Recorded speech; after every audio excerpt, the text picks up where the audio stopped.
একঘেয়ে পটল খেতে খেতে বোর হয়ে যাচ্ছ আর ভালো লাগছে না, তাহলে পটলের এই রেসিপিটি একবার ট্রাই করে দেখতে পারো। এটি দুর্দান্ত খেতে হয় আর মুখের রুচিও ফেরে।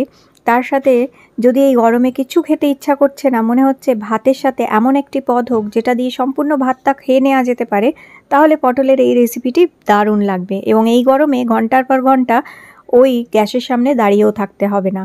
তো এখানে পটল নিয়ে নিয়েছি আমি। তো এখানে 4-5টা মতন পটল, যতটুকু প্রয়োজন ততটুকুই তোমরা তৈরি করে নিতে পারো। তো এখানে দুজনার জন্য যদি তৈরি করতে হয়, মোটামুটি এখানে 200 থেকে 250 গ্রাম পটল প্রয়োজন হবে। তো এখানে এইরকমই 250 মতন পটল আমি নিয়ে নিয়েছি। আর পটলগুলো ভালো করে জল দিয়ে আগে ধুয়ে নিতে হবে।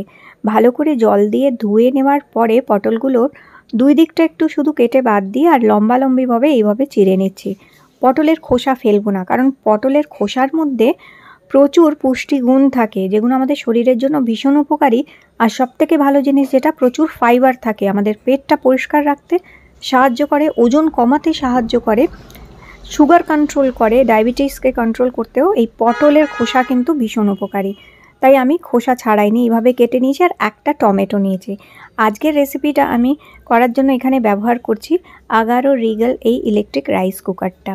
এটা 3 লিটারের খুব সুন্দর একটা রাইস কুকার। এর মধ্যে যে কোনো জিনিস ভাপানো, স্টিম করা, কিংবা brown rice, white rice, low carb rice, এইগুলো তৈরি করতে ভীষণ সুবিধা। এর সাথে 2টো স্প্যাচুলা থাকে, এরকম একটা মেজারিং কাপ আর একটা এরকম স্টেনলেস স্টিলের স্টিমারও দেয়।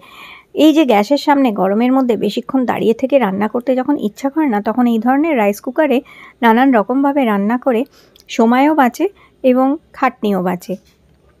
তো এইখানে আমি প্রায় 3-4 কাপ মতন জল দিয়ে দিয়েছি। দিয়ে আমি স্টিমারটা বসিয়ে দিলাম। এবার টমেটোটা, একটু বড় সাইজের একটাই টমেটো নিয়েছি, টমেটোটা আর তার সাথে এই চেরা পটলগুলো সব এর মধ্যে দিয়ে দিচ্ছি, কারণ এগুলো একটু ভাপাতে হবে, তাই ভাপিয়ে নিচ্ছি। যাদের কাছে রাইস কুকার নেই তারা তোমরা গ্যাসেই একটি ঝাঁঝরি বসিয়ে জলের মধ্যে ভাপিয়ে নিতে পারো। আর এইটা আমি দেখো 10 মিনিটের জন্য স্টিমে দিয়ে দিলাম। 10 মিনিটের মধ্যেই সুন্দরটা সেদ্ধ হয়ে যাবে, কিন্তু পটলের পুষ্টিগুণগুলো পটলের মধ্যেই থাকবে, জলে ধুয়ে বেরিয়ে যাবে না। তাই আমি এইভাবে ভাপালাম এটাকে। আর তোমরাও যদি কড়ার মধ্যে ভাপাতে হয়, তাহলে কড়ার মধ্যে জল দিয়ে ওপরে একটা ঝাঁঝরি বসিয়ে তার উপরে এগুলো রেখে এইভাবে ভাপিয়ে নেবে 10 মিনিটের জন্য। এইবার খুব সুন্দরভাবে সেদ্ধ হয়ে গেছে পটল আর টমেটো, সবগুলো আমি তুলে নিলাম। এবার এই পটল আর টমেটোটি তুলে নেওয়ার পরে একটু ঠান্ডা হতে দিতে হবে। ঠান্ডা হয়ে গেলে এগুলোকে ম্যাশ করে নিতে হবে। তো এরকম কাটার সাহায্যে অথবা হাত দিয়েও এটাকে পুরোপুরি একদম ম্যাশ করে ফেলতে হবে। আর টমেটোর খোসাটা ফেলে দিতে হবে, কারণ টমেটোর খোসা হজম হয় না এবং পেটে সমস্যা করতে পারে। তাই টমেটোর খোসাটা ফেলে দেবে। দিয়ে টমেটো আর পটল এইভাবে ভালো করে ম্যাশ করে নিতে হবে। আর এটা ম্যাশ করে একটা সাইডে এবার রেখে দিই। আর এবার আমাদের যেটা লাগবে সেটা লাগবে কিছুটা ধনেপাতা। তো এখানে 1 মুঠো মতন ধনেপাতা রাফলি আমি এরমভাবে চপিং করে নিলাম। আর এরপরে আমাদের লাগবে অল্প কিছু কাঁচা লঙ্কা। কাঁচা লঙ্কাগুলো একটু মোটা মোটা করেই কেটে নিতে হবে। ঝালটা প্রয়োজন অনুযায়ী কম বেশি করা যেতে পারে।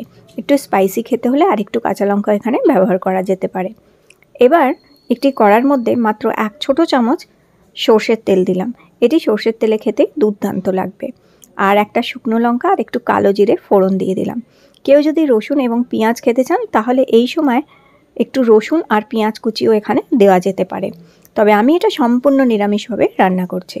এইবার এই ফোড়নটা একটু ভাজা হয়ে গেলে, কালো জিরে আর শুকনো লঙ্কাটা ভাজা হলে, ওই টমেটো মাখাটা এখানে, টমেটো আর পটল মাখাটা এখানে আমি দিয়ে দিলাম। দিয়ে এবার টমেটো আর পটল মাখাটা দেওয়ার পর স্বাদ মতন এখানে হাফ ছোটো চামচ নুন দিয়ে দিয়েছি। আর দিলাম হাফ চামচ এখানে হলুদের গুঁড়ো। যদি একটু স্পাইসি খেতে হয় তাহলে এখানে শুকনো লঙ্কার গুঁড়ো দেওয়া যেতে পারে। এবার এটাকে খুব ভালো করে নাড়িয়ে চাড়িয়ে আস্তে আঁচে একটুখানি এটাকে জলটা শুকিয়ে যাওয়া অবধি এইভাবে নাড়াচাড়া করতে হবে। তো কিছুক্ষণের মধ্যেই জল শুকিয়ে যায়, বেশি সময় লাগে না। লো টু মিডিয়াম ফ্লেমে করতে হবে। হাই ফ্লেমে করলে কিন্তু পুড়ে যাবে জিনিসটা, আর ভালো রান্না হবে না। তাই এটা লো টু মিডিয়াম ফ্লেমে করতে হবে। এবার এইভাবে নাড়াতে নাড়াতে এই যে জলটা বেশ শুকিয়ে গেছে আর কত সুন্দর মাখা মাখা জিনিসটা তৈরি হয়ে গেছে। এইবার এই সময় আমি কেটে রাখা কাঁচা লঙ্কাগুলো আর ধনেপাতা কুচিটাও দিয়ে দিলাম। দিয়ে এবার এটাকে আবার একটু নাড়িয়ে চাড়িয়ে নেবো যতক্ষণ না একদম পুরো একটা মণ্ড মতন তৈরি হয়ে যাচ্ছে। ততক্ষণ এটাকে ভালো করে এই মিডিয়াম ফ্লেমে এইভাবে নাড়িয়ে চাড়িয়ে এটাকে একটু ফ্রাই মতন করতে হবে। তবে খুব অল্প তেল দিয়েছি এখানে, যদি তোমরা তেল বেশি খেতে চাও তাহলে আর একটু বেশি তেলও দিতে পারো। তবে আমি একটু হেলদি ওয়েতে জিনিসপত্র রান্না করি, তাই আমি খুব অল্প তেলের ব্যবহার করেছি এখানে। তো এইভাবে এটাকে নাড়িয়ে চাড়িয়ে নিলে ব্যাস হয়ে গেছে।